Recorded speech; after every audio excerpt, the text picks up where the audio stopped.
যারা শুটকি খান তাদের কাছে শুটকি খুব প্রিয় জিনিস। তারা মন দিয়ে দেখবেন, আমি শুটকিটা অনেক মজা করে রান্না করব, দেখলেই বুঝতে পারবেন। আসসালামু আলাইকুম বন্ধুরা, কেমন আছেন আপনারা? আলহামদুলিল্লাহ আমি ভালো আছি। যে যেখান থেকে দেখছেন সবাইকে অনেক অনেক ভালোবাসা দিয়ে আমি আজকে শুটকি রান্না করব, সেখানে চলে যাচ্ছি। এটা হচ্ছে কি, মানে ছোট শুটকি, মলা ঢেলার মতো, অথবা চেলা শুটকি বলে অনেকে, যে যার মতো করে বলেন, কিন্তু এই শুটকিটা খুবই টেস্টি।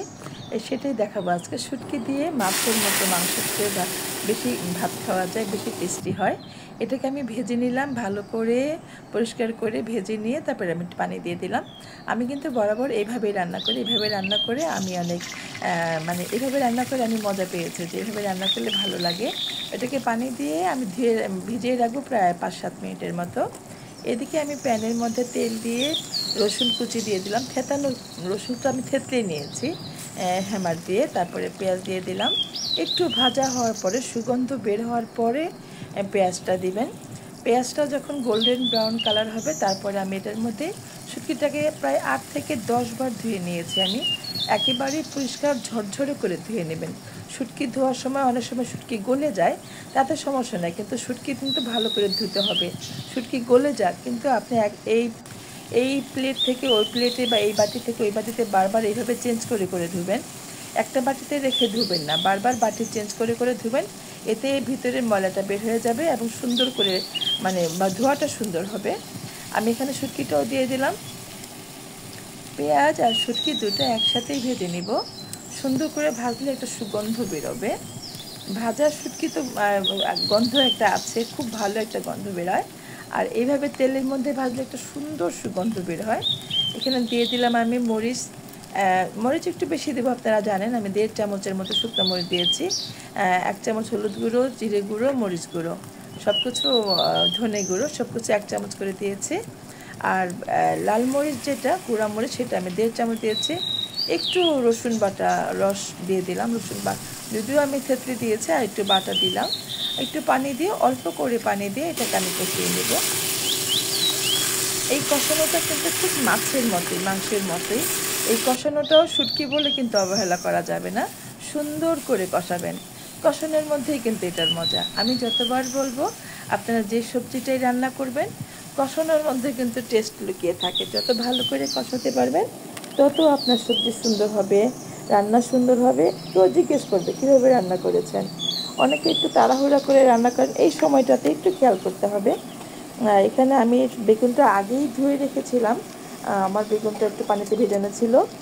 না রাখলেও তো কালো হয়ে যায়। বেগুন যদি পানিতে ভিজিয়ে না রাখেন, সেক্ষেত্রে কিন্তু বেগুনটা কালো হয়ে যাবে ওর কষটা। যার জন্য ভিজিয়ে রাখি, এবং আলুটাও আমি ধুয়ে ভিজিয়ে রেখেছিলাম, দিয়ে দিলাম একসাথে, সমস্যা হবে না। বেগুনটা যদি আস্তে আস্তে থাকে, সেক্ষেত্রে আমার ভালো লাগে না। আপনারা যদি কেউ বেগুনটা আস্তে খেতে চান, সেক্ষেত্রে আলুটা আগে দিবেন, বেগুনটা পরে দিবেন। কিন্তু আমার বেগুনটা গলে গলে গেলেই ভালো লাগে, এই জন্য আমি বেগুনটা আগে দিয়ে একসাথেই সমান সমান দিয়ে দিলাম। এখন এটাকে আমি ঢেকে ঢেকে ভালো করে কষাবো।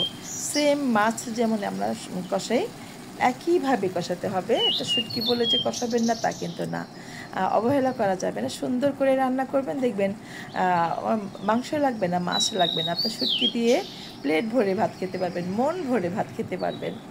হ্যাঁ, এবং যে পছন্দ করে না, সেও কিন্তু শুটকি খাবে যদি এইভাবে রান্না করেন। রান্নার মধ্যে একটু সময় দিতে হয়, শুটকিটা ভেজে ভেজে ঢেকে ঢেকে সুন্দর করে রান্না করতে হয়। বন্ধুরা, আমি কিন্তু 2-4টা কথা বলি, একটু কেউ স্কিপ করবেন, একটু ভালো করে শুনবেন, দেখবেন, এইভাবেই রান্না করবেন, same as it is result পাবেন। আমি শুটকি রান্না করে তো এক্সাইটেড, মানে এখন মনে হয় বেশি করে ভাত খেতে পারবো, কিন্তু আমি এখন ভাত খাবো না। তো যাই হোক, আমার এটা অনেক মজা হয়েছিল। বন্ধুরা, আপনারা যারা দেখছেন ভিডিওটি, যদি ভালো লাগে প্লিজ একটু সাবস্ক্রাইব করে যাবেন। পাশে থাকা বেল আইকনটি প্রেস করে দিবেন, যাতে নতুন ভিডিওগুলোর আপডেট আপনি আগে পাবেন, সবার আগে পাবেন। তো দেখেন, আমার এটা কিন্তু প্রায় আমি অনেকক্ষণ সময় ধরে কষালাম, প্রায় 5-7 মিনিটের মতো। একেবারে পানিটা শুকিয়ে গেছে তলানি থেকে। তারপরে আমি এখানে 1 কাপ পরিমাণ পানি দিলাম। পানিটা হচ্ছে সবজিটা সমান সমান দিবেন, সবজি থেকে যেন বেশি না হয়ে যায়, তাহলে কিন্তু এটা ত্যাকা হয়ে যাবে এবং ভালো লাগবে না। আমি এমন রাখবো, গ্রেভি রাখবো, একটু ভিজা ভিজা থাকবে। বেশি পানি থাকলে কিন্তু শুটকিটা ভালো লাগে না। আপনি এটা বরাবর যারা রান্না করেন তারা খেয়াল করে দেখবেন। এই পানিটাকে আমি টানিয়ে নেব, পানিটাকে আমি রাখবো না, যতক্ষণ না আলুটা সিদ্ধ হচ্ছে ততক্ষণের মধ্যে একটু ফ্লেমটা অফ অন কম বাড়িয়ে নেবেন আপনাদের চুলার হিট অনুযায়ী। তো আমি তো কাঁচামরিচ খাই, আপনারা জানেন, আমি কাঁচামরিচটা একটু উপর থেকে দিয়ে দিলাম। কালারটাও দেখতে ভালো লাগে, আর কাঁচামরিচের একটি স্মেল আছে সুন্দর, এবং এই সুগন্ধটা আমার খুব পছন্দ।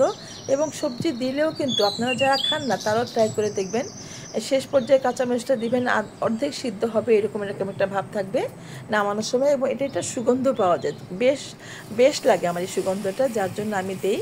আমার কিন্তু প্রায় হয়ে গেছে, আমি একটু তলানি থেকে বারবার ঘষে ঘষে নেড়ে দিচ্ছি। হয়ে গেছে, আপনার কালারটা দেখেই বুঝতে পাচ্ছেন। আমি এই যে বললাম যেমনটা চাই ওই পর্যন্ত আমি অপেক্ষা করে দাঁড়িয়ে থাকি, দেখে দেখে রান্না করি। মোটামুটি আমার এটা রান্না হয়ে গেছে, এবং আমি টেস্ট করেছি এটা লবণ ঝাল সব ঠিক আছে কিনা। দেখেন আলুটা কিন্তু গলে গেছে সুন্দর। এই পর্যন্ত আমি অপেক্ষা করছিলাম যে আলুটা সিদ্ধ হয়ে যাক। আলুটা দেখা যাবে এবং সিদ্ধ হবে এরকম থাকবে। আলুটা গলে গেলেও কিন্তু একেবারে মানে যদি সবজির সাথে মিশে যায় তাহলে ভালো লাগবে না, একটু আস্তে আস্তে লাগলে ভালো লাগবে। ফাইনালি ওটা দেখেন কতটা সুন্দর হয়েছে এবং অনেক টেস্টি হয়েছে। বারবার বলছি সেম এইভাবেই করে খেয়ে দেখেন না কেমন হয়, তারপরে না হয় আমাকে কমেন্ট করবেন যে আপু আমি ঠিক বলেছি কিনা। আমি একটু ভেঙে বলি আপনাদের বোঝানোর জন্য। যারা এতক্ষণ ভিডিওটি দেখলেন, আমার সাথে আছেন, আমার যারা বন্ধু, সবাইকে আমি অনেক ভালোবাসা দিই, সবাইকে আমি অনেক মিস করি, সবার ভিডিও সবার কমেন্ট আমি দেখি। আমার এতক্ষণ যারা আমার ভিডিওটি আমার সাথে দেখলেন সবাইকে আমি অনেক অনেক ভালোবাসা জানাচ্ছি। দেখা হবে আবার নতুন কোনো রেসিপি নিয়ে, নতুন কোনো ভিডিও নিয়ে। সে পর্যন্ত আপনারা সবাই ভালো থাকেন। অনেক অনেক দোয়া দিয়ে শেষ করছি। আল্লাহ হাফিজ।